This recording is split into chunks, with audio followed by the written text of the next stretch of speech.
अगर थोड़ा ध्यान से देखा जाए तो दर्शन यानी फिलॉसफी बिल्कुल हमारे स्मार्टफोन के ऑपरेटिंग सिस्टम की तरह होती है। वही बैकग्राउंड में चलने वाली चीज जिसका हमें ज्यादा पता नहीं होता। बिल्कुल, हम दिन भर इसका इस्तेमाल करते हैं।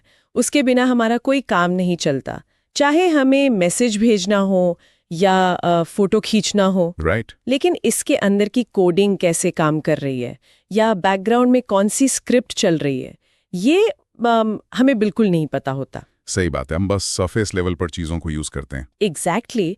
तो आज की इस गहरी चर्चा में हम भारतीय दर्शन के उसी ऑपरेटिंग सिस्टम की हिडन कोडिंग को डीकोड करने वाले हैं। और इसके लिए हमारे पास स्रोत के रूप में डॉक्टर विकास दिव्या कीर्ति के व्याख्यान के कुछ बहुत ही बेहतरीन नोट्स और मटेरियल्स मौजूद हैं। हाँ, और हमारा मकसद बड़ा क्लियर है।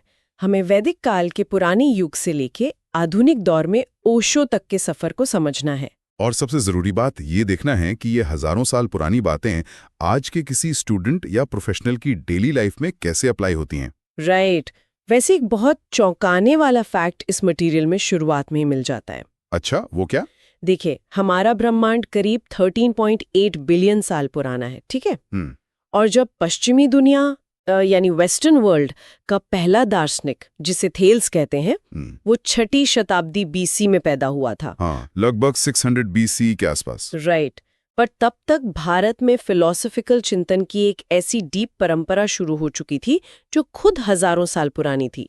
ये गैप सच में दिमाग घुमाने वाला है। दिमाग घुमाने वाला तो जरूर है, पर यहाँ जो सबसे दिलचस्प और जरूरी बात है वो ये कि भारतीय दर्शन कभी भी सिर्फ किताबी या किसी यूनिवर्सिटी के बंद कमरे का विषय नहीं रहा। मतलब ये आम लोगों से जुड़ा था। बिल्कुल, ये उन प्रश्नों का बिल्कुल ग्राउंड लेवल और व्यावहारिक समाधान है जो डेली लाइफ में किसी को भी घेर सकते हैं। हाँ, अक्सर लोग सोचते हैं कि फिलॉसफी का मतलब है कुछ इंटेलेक्चुअल लोग बैठकर भारी भारी बातें कर रहे हैं जिनका रियलिटी से कोई लेना देना नहीं होता। राइट। हाँ, वही डर लगता है लोगों को। पर जब हम डॉक्टर दिव्या कीर्ति के नोट्स के जरिए इस विकास क्रम को देखते हैं तो समझ आता है कि ये दर्शन आम लोगों की उन उलझनों को सुलझाने के लिए बनाए गए थे। जैसे कि दुख क्यों है, हम यहाँ क्यों हैं, एग्जैक्टली। और आगे क्या होगा। ये वही सवाल हैं जिनसे हम आज भी हर रोज जूझते हैं। मुझे लगता है फिलॉसफी का डर पहले तो इसलिए खत्म होना चाहिए क्योंकि सच तो ये है कि हम सब अनजाने में ही दार्शनिक हैं। हम सब? वो कैसे? जैसे अगर कोई स्टूडेंट एग्जाम में फेल होने पर कहता है कि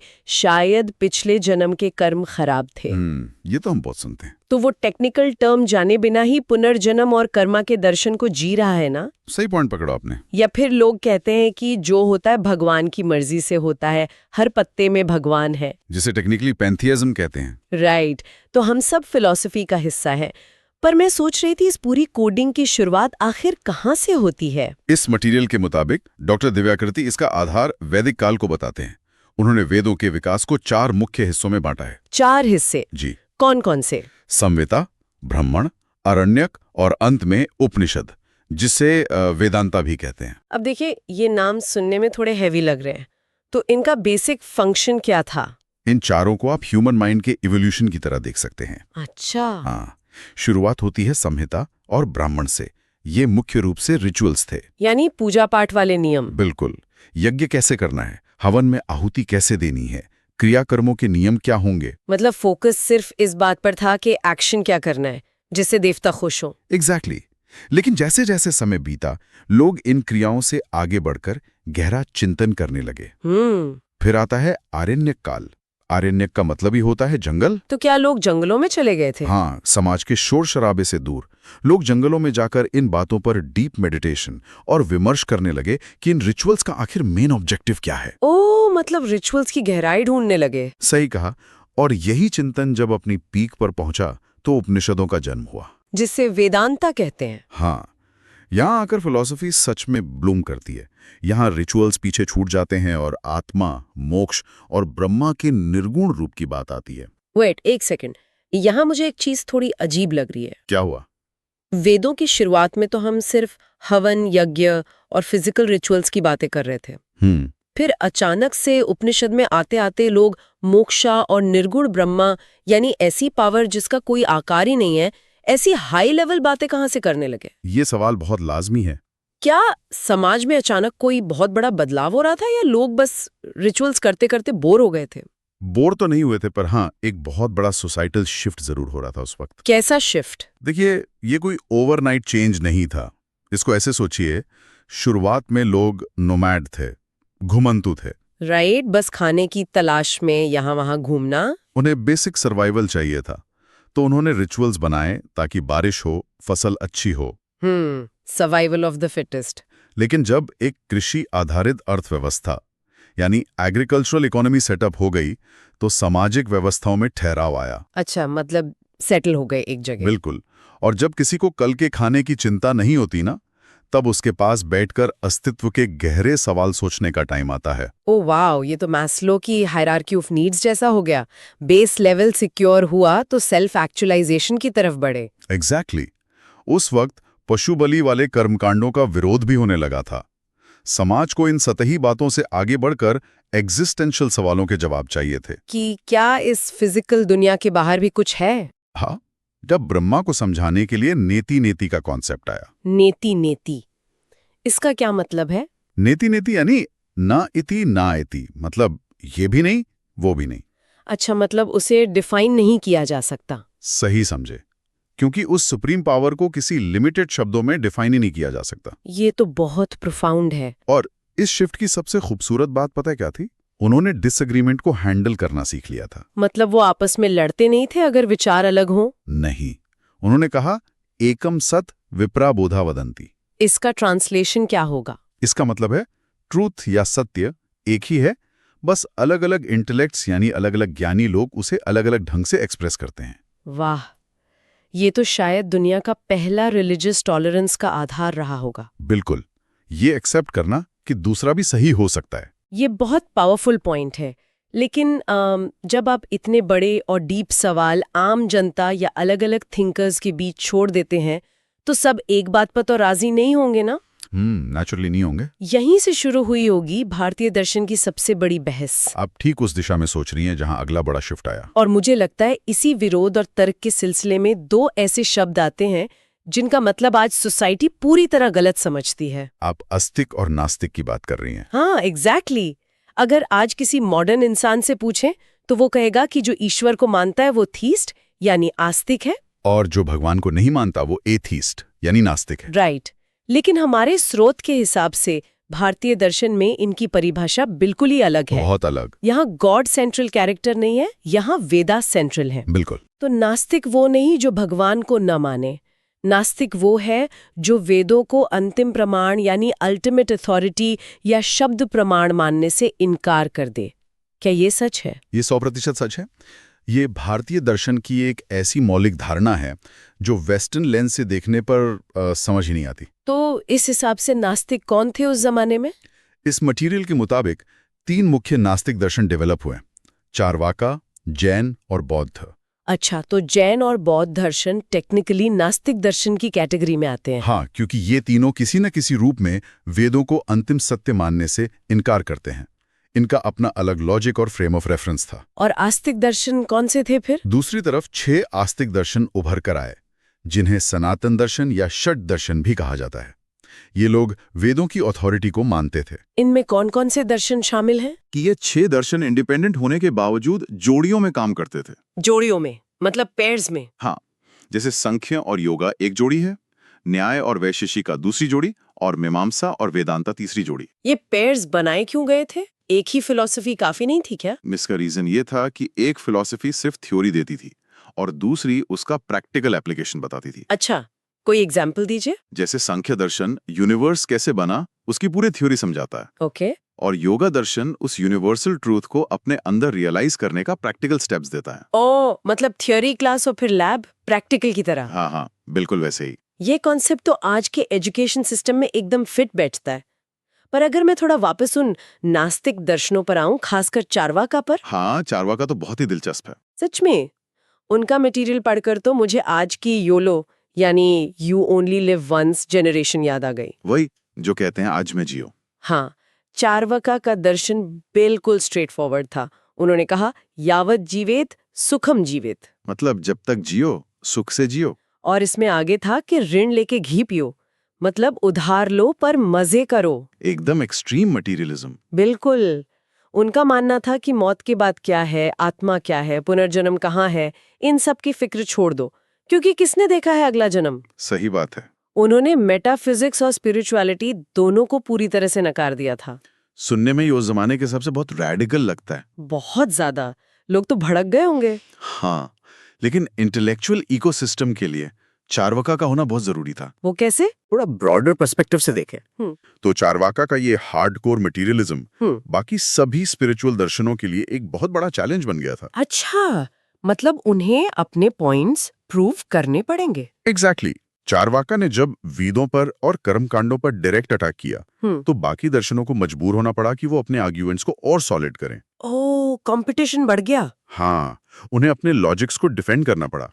बिना चार्वाका के इस कड़ी आलोचना के भारतीय तर्का वितर्का इतना मजबूत और रेजर शार्प नहीं हो पाता। वाह, मतलब चार्वाका वो विलन था जिसने बाकी फिलोसोफर्स को बेहतर हीरो बनने पर मजबूर किया। ये उपमा बिल्कुल सही है। पर एक बात सोचने वाली है, इस पूरे डिबेट और गहराई को आगे आने वाली जनरेशन्स के लिए प्रिजर्व करना एक बड़ा चैलेंज रहा होगा। बहुत बड़ा चैलेंज था। तभी तो सूत्र युग आया, क्योंकि उस वक्त कोई गूगल या विकिपीडिया तो था नहीं जहाँ से सर्च कर लें। हाँ, ना प्रिंटिंग प्रेस थी, ना इतनी किताबें। तो जब दर्शन और डिबेट्स इतने जटिल हो गए थे तो उन्हें याद रखने के लिए छोटे छोटे हाईली कंप्रेस्ड फॉर्मूलाज में बदल दिया गया, जिसे हम सूत्र कहते हैं। राइट। जैसे अहम ब्रह्मास्मि, यानी मैं ही ब्रह्मा हूँ, और तत्वमसि यानी तुम वही हो। हाँ, ये किसी मैथमेटिकली प्रिसाइज इक्वेशंस जैसे लगते हैं, पर प्रॉब्लम ये है कि फॉर्मूला रट लेना आसान है, पर उसको आम जिंदगी में डिकोड करना मुश्किल। बिल्कुल, बिना कॉन्टेक्स्ट के उन्हें समझना नामुमकिन सा हो जाता है। इसीलिए बाद में इन सूत्रों की डिटेल व्याख्या करने के लिए भाष्य यानी इंटरप्रिटेशंस लिखे गए। सही दिशा में जा रही हैं आप। और यहीं डॉक्टर दिव्या कीर्ति के नोट्स में प्रस्थानात्रयी का जिक्र आता है। हाँ, ये 3 बेंचमार्क थे भारतीय दर्शन के। उपनिषद, गीता और ब्रह्मा सूत्र। राइट। एकदम ठीक। उस दौर में किसी को भी अपना नया फिलोसॉफिकल पॉइंट रखना होता तो इन तीनों के फ्रेम ऑफ रेफरेंस से ही उसको प्रूफ करना पड़ता था। मतलब ये एक एंट्रेंस एग्जाम पास करने जैसा था। हाँ, आप कह सकती हैं। और इस सब ने सबसे प्रसिद्ध और माइंड बेंडिंग व्याख्या आई शंकराचार्य की तरफ से। अद्वैत वेदांत की बात कर रहे हैं आप? हाँ, अद्वैत वेदांत सच में भारतीय चिंतन का एक एब्सोल्यूट पीक माना जाता है। शंकराचार्य ने एक कॉन्सेप्ट दिया जिसे मिथ्या कहा गया। अब आम बोलचाल में तो हम मिथ्या का मतलब झूठ निकाल लेते हैं, लेकिन उनकी फिलॉसफी में मिथ्या का मतलब एब्सोल्यूट झूठ नहीं है। तो फिर क्या है? मिथ्या वो है जो ना तो पूरी तरह परमानेंट रियलिटी यानी सत्य है और ना ही पूरी तरह नॉन एग्जिस्टेंट यानी झूठ है। ये थोड़ा कंफ्यूजिंग हो गया। मैं समझता हूँ।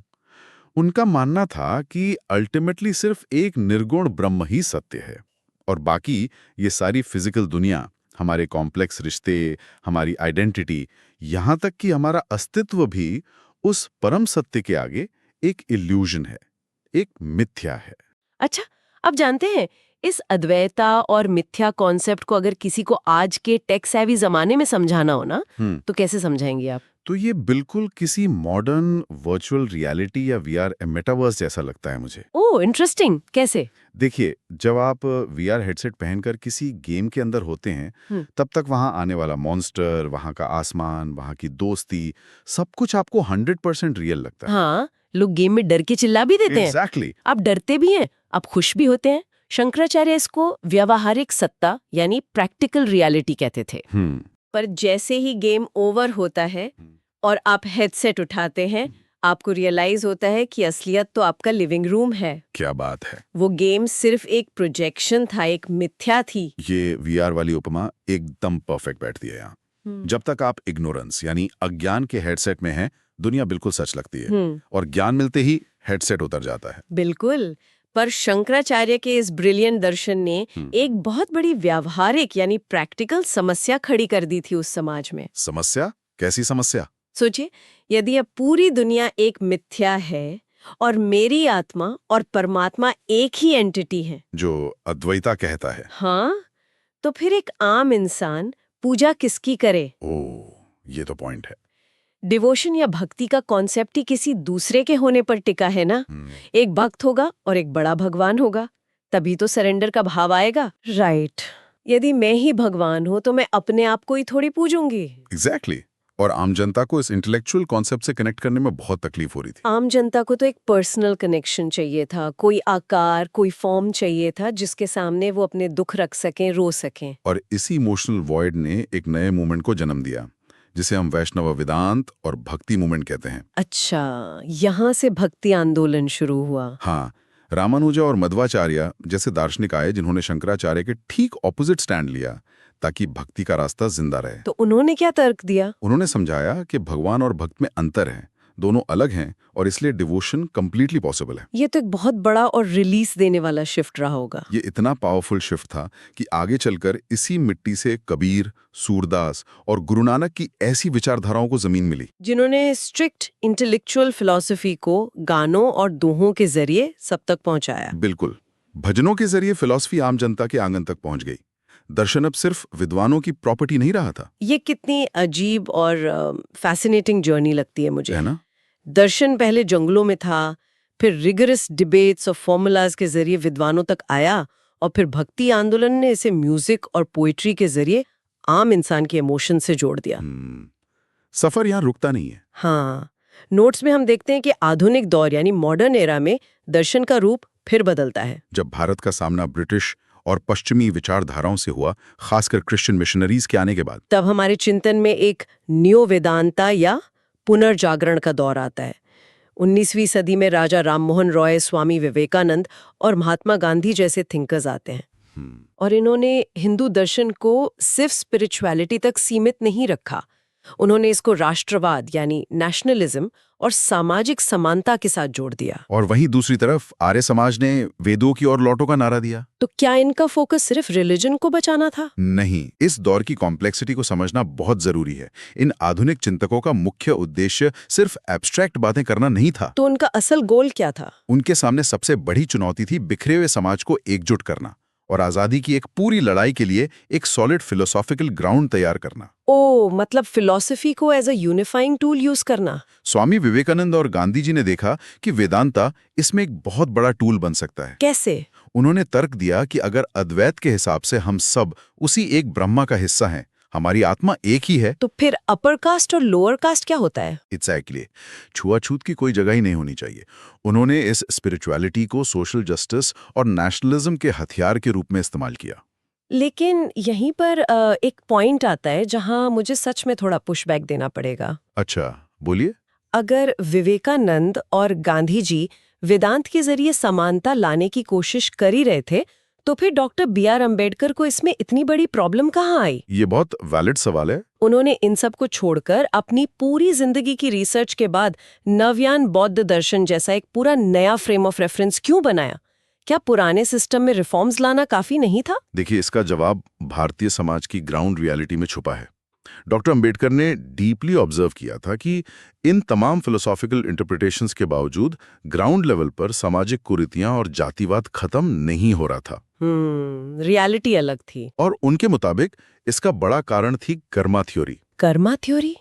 वो कैसे? स्रोत बताते हैं कि सदियों से अपर कास्ट्स ने कर्मा की थ्योरी को जातिवाद जस्टिफाई करने के लिए वेपनाइज कर दिया था।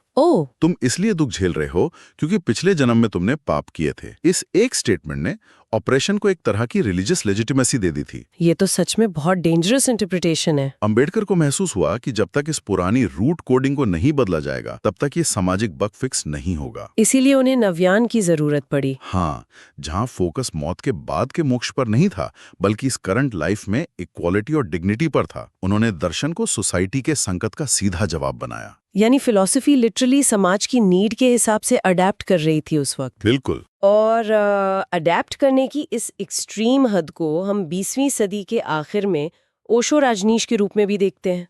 हाँ, ओशो ने तो पूरा स्ट्रक्चर ही हिला दिया था। उन्होंने परंपरागत ध्यान और संन्यास का पूरा ढांचा ही डिसमेंटल कर दिया। उन्होंने सोचा कि मॉडर्न माइंड इतना स्ट्रेस्ड और कैओटिक है कि वो सीधे आंख बंद करके शांत नहीं बैठ सकता। वही जो आजकल हर अर्बन इंसान की प्रॉब्लम है, ओवर थिंकिंग। तो उन्होंने डायनामिक मेडिटेशन का कॉन्सेप्ट निकाला, जहां आप शांत बैठने की बजाय चिल्लाते हुए, गुस्सा निकालते हुए और नाचते हुए भी मेडिटेशन की स्टेट में एंटर कर सकते हैं। ये भी एक तरह से फिलॉसफी की बंदिशों को तोड़ना ही था। एकदम। ओशो का दर्शन ह्यूमन साइकोलॉजी को मॉडर्न कॉन्टेक्स्ट में समझने की कोशिश थी। वो जानते थे कि नए जमाने की परेशानियां नए तरीके मांगती हैं। लेकिन इन सभी बदलावों के बीच, चाहे वो वैदिक काल हो या ओशो का दौर, कुछ कोर तर्क हैं जो हमेशा साथ चलते रहे। जैसे कि कर्मा और दुख का विश्लेषण। हाँ, और ये कर्मा थ्योरी वाला पार्ट तो सीधे आज के किसी भी कॉर्पोरेट प्रोफेशनल या स्टूडेंट पर लागू होता है। वो कैसे? देखिए, डॉक्टर दिव्यकीर्ति के नोट्स कर्मा के 3 रूप बताते हैं: संचित, प्रारब्धा और क्रियामाना। इन्हें अगर थोड़ा आसान भाषा में समझाएं तो? इसे हम एक बैंक अकाउंट से कंपेयर कर सकते हैं। समझना बहुत आसान हो जाता है। Bank account? इंटरेस्टिंग। संचित कर्मा आपका वो फिक्स डिपॉजिट है जो आपने पिछले कई जन्मों में जमा किया है। अच्छा। और प्रारब्धा कर्मा वो स्पेसिफिक ईएमआई है जो आपको इस करंट बर्थ में चुकानी ही पड़ेगी। जैसे आप किस परिवार में पैदा हुए, आपका जेनेटिक बेसलाइन क्या है, जो हम चेंज नहीं कर सकते। राइट। और तीसरा, सबसे इंपॉर्टेंट, क्रियामाना कर्मा। ये आपका करंट एक्शन है। डॉक्टर दिव्या कीर्ति बड़ा मजेदार एग्जाम्पल देते हैं इस पर कि अगर कोई स्टूडेंट आज क्लास में सो रहा है तो ये उसका क्रियामाना कर्मा है, और इसका बिल उसे आगे फेल होकर चुकाना पड़ेगा। एग्जैक्टली। और इस बैंक अकाउंट की सबसे स्ट्रिक्ट बात यह है कि आप अपने पुण्य या अपना बैलेंस किसी दूसरे को ट्रांसफर नहीं कर सकते। अपना हिसाब खुद ही क्लियर करना पड़ेगा। ये अपना हिसाब खुद वाली बात भारतीय दर्शन को कुछ वेस्टर्न रीजन से बहुत अलग करती है। वहां तो डिवाइन फिगर के बलिदान से आपके पाप धुलने का कॉन्सेप्ट होता है ना। हाँ, लेकिन यहाँ पर्सनल अकाउंटेबिलिटी 100% है। पर देखिए, इस अकाउंटेबिलिटी के साथ एक बहुत डेंजरस पैराडॉक्स भी जुड़ा हुआ है। कैसा paradox? Free will versus determinism का। यानी क्या हम सच में आजाद हैं अपने एक्शंस चूज करने के लिए? हाँ, या फिर हमारे पिछले कर्म ही सब कुछ डिक्टेट कर रहे हैं। डॉक्टर दिव्यकीर्ति यहाँ एक बहुत ब्रिलियंट कोट लाए हैं जर्मन फिलोसोफर शोपेनहावर का। अच्छा, क्या कोट है? उन्होंने कहा था, इंसान जो चाहता है वो कर तो सकता है, पर वो क्या चाहेगा ये उसके वश में नहीं। वेट, एक बार फिर से बोलिए। इंसान जो चाहता है वो कर तो सकता है, पर वो क्या चाहेगा ये उसके वश में नहीं है। यानी you can do what you desire but you can not choose your desires. बाप रे, ये कोट तो सच में रात की नींद उड़ाने वाला है ना? हमारी डिजायर्स ही हमारे पास्ट कंडीशनिंग से आती हैं। हम सोचते हैं कि हमने अपनी मर्जी से नेटफ्लिक्स पर एक मूवी लगाई, पर वो मर्जी आई कहाँ से? ये तो पूरा एग्जिस्टेंशियल क्राइसिस दे देगा। बिल्कुल, और यहीं से दुख शुरू होता है। दुख की बात करें तो बुद्धा के 4 आर्य सत्य यहाँ पिक्चर में आते हैं। बुद्धा ने क्या कहा दुख के बारे में? बुद्धा ने डायरेक्ट रियलिटी चेक दिया कि दुनिया दुखों से भरी है, पर सबसे काउंटर इंट्यूटिव बात जो उन्होंने कही वो ये थी कि सुख मिलना भी एक्चुअली एक दुख है। सुख मिलना दुख कैसे हो सकता है? क्योंकि पहले उस सुख को, उस जॉब को या उस रिलेशनशिप को पाने की चिंता होती है। हाँ, वो तो है। जब मिल जाए तो उसको बचाए रखने की टेंशन, और अंत में एक न एक दिन उसके छूट जाने या खो जाने का डर लगा रहता है। इस डेफिनेशन से तो हर इंसान, चाहे वो कितना भी सक्सेसफुल हो, डीप डाउन दुख में ही है। सही कहा। और इन सबसे बाहर निकलने का एक ही रास्ता बताया गया दर्शन में, मोक्षा या निर्वाणा। हाँ, यानी इस डिजायर्स और रीबर्थ की पूरी साइकिल से ही एग्जिट ले लेना। और इस रीबर्थ या पुनर्जन्म को सिर्फ एक स्पिरिचुअल अजम्पशन नहीं माना गया है हमारे स्रोत में। सही बात है। नोट्स में ईएन स्टीवेंसन नाम के रिसर्चर का केस भी बहुत रेलेवेंट दिया गया है। इन्होंने क्या रिसर्च की थी? उन्होंने करीब 40 साल तक पुनर्जन्म से जुड़े हजारों केसेस की डीप वैज्ञानिक स्टडी की थी। 40 साल? बाप रे। हाँ, उन्होंने बच्चों के प्रीवियस लाइफ मेमोरीज और बर्थ मार्क्स ट्रैक किए ताकि इस एंशिएंट फिलॉसफी को मॉडर्न साइंस के पैरामीटर्स पर टेस्ट किया जा सके। और नतीजा क्या निकला? उनका डेटा इस रीबर्थ के बिलीफ को और मजबूत करता है। लेकिन यहाँ मैं कर्मा थ्योरी को लेकर एक बहुत जरूरी चेतावनी ऐड करना चाहूंगी। कैसी चेतावनी? हिस्ट्री हमें दिखाती है कि दर्शन को ब्लाइंड फेथ की तरह अप्लाई करना कितना खतरनाक हो सकता है। कोई पुराना एग्जाम्पल है इसका? हाँ, एग्जाम्पल के तौर पर 1934 में जब बिहार में एक भयानक भूकंप आया था, तो गांधी जी ने अपने एक लेख में कह दिया था कि ये भूकंप अपर कास्ट के लोगों द्वारा किए गए छुआछूत के पाप का नतीजा है। ओह, ये सुनने में आज सच में बहुत तकलीफदेह लगता है, एक नेचुरल डिजास्टर को किसी स्पेसिफिक पाप से जोड़ देना। एग्जैक्टली। और तब रविंद्रनाथ टैगोर ने उनका इस बात पर बहुत विरोध किया था। तो इससे हमें क्या सीख मिलती है? पॉइंट ये है कि कर्मा थ्योरी को अगर हर जगह फोर्सफुली फिट किया जाए तो वो हमें सामाजिक रूप से असंवेदनशील यानी इनसेंसिटिव बना सकती है। मतलब हम दूसरों के दुख को डिसमिस कर देंगे। हाँ, अगर कोई बीमार है या किसी पर प्राकृतिक आपदा आई है और हम उसे उसके पिछले जन्म का पाप मान लें तो सोसाइटी के तौर पर हमारी कंपैशन खत्म हो जाती है और उनकी मदद करने की हमारी जिम्मेदारी भी खत्म हो जाती है फिर तो। बिल्कुल, फिलॉसफी का काम एम्पैथी बढ़ाना होना चाहिए, एपैथी नहीं। एब्सोल्युटली, ये डिस्टिंक्शन रखना बहुत जरूरी है। चलिए इस बहुत ही डीप चर्चा को अब हम एक फ्रेम में समेटते हैं। हाँ, एक रिकैप जरूरी है। हमने देखा कि कैसे चिंतन जंगलों में आरण्यक के रूप में शुरू हुआ और उपनिषदों में आत्मा और निर्गुण ब्रह्मा की पीक्स को टच किया। फिर हमने आस्तिक और नास्तिक का बड़ा डिबेट देखा, चार्वाका का मटीरियलिस्टिक योलो पुशबैक देखा, शंकराचार्य के मेटावर्स जैसे अद्वैता को समझा और उसके रिस्पॉन्स में आई डिवोशनल भक्ति वेव्स को समझा, जिसने आम जनता को फिलॉसफी से जोड़ा। और फाइनली मॉडर्न दौर में नेशनलिज्म, अंबेडकर की जरूरी रेडिकल शिफ्ट और ओशो की साइकोलॉजिकल एक्सपेरिमेंट्स को ऑब्जर्व किया। एक बात तो क्लियर है कि भारतीय दर्शन का नेचर बहुत ऑर्गेनिक रहा है। सही मायने में हर कालखंड में इसने इंसान की करंट सफरिंग को एड्रेस करने का पूरा प्रयास किया है। ये लाइफ से कंप्लीटली इंटरट्वाइंड है, प्रॉब्लम सॉल्विंग है, सिर्फ लाइब्रेरी में धूल खाने के लिए नहीं लिखा गया। बिल्कुल, लेकिन फिलॉसफी की इस लंबी और महान जर्नी में कुछ ऐसे ब्लाइंड स्पॉट्स भी हैं जो हमें थोड़ा ठहरकर सोचने पर मजबूर करते हैं। ज्ञान के इस पूरे ओशन में एक बड़ा शून्य, एक बड़ा वॉइड भी नजर आता है। एक बड़ा वॉइड, सही कहा आपने। और वो वॉइड क्या है, इस पर हम अपना आखिरी थॉट रखकर आज की इस गहरी चर्चा को विराम देंगे। जी, दरअसल इस मटेरियल के एंड में एक बहुत पेंसिव, सोचने पर मजबूर करने वाली बात पर दुख जताया गया है। वैदिक काल, खासकर उपनिषद के दौर में हमारे पास मैत्रेयी और गार्गी जैसी ब्रिलियंट महिला दार्शनिक थीं, जो बड़े बड़े ज्ञानी ऋषियों से आंखें मिलाकर डिबेट करती थीं।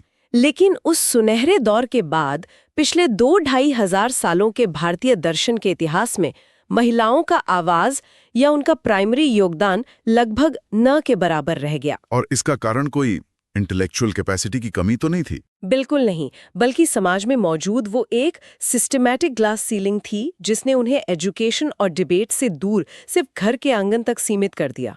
ये सच में बहुत अनफॉर्चुनेट था। तो इस चर्चा को खत्म करते हुए एक विचार जो ध्यान देने लायक है वो ये है कि जरा सोचिए, पिछले हजारों सालों में आत्मा, मोक्षा और अस्तित्व के ज्ञान से जुड़ी ऐसी कितनी ग्राउंड ब्रेकिंग खोजें, कितने फ्रेश और नए नजरिए इस ह्यूमैनिटी ने हमेशा के लिए खो दिए। सिर्फ और सिर्फ इसलिए क्योंकि आधी आबादी को इस बौद्धिक चर्चा के दायरे से सिस्टमैटिकली बाहर रखा गया। अगर उन महिला आवाजों को दबाया ना गया होता, उन्हें पनपने और फिलॉसफी शेप करने की पूरी आजादी मिली होती, तो आज हमारी सोसाइटी और हमारी ये सोचने और समझने की दुनिया आखिर कैसी होती।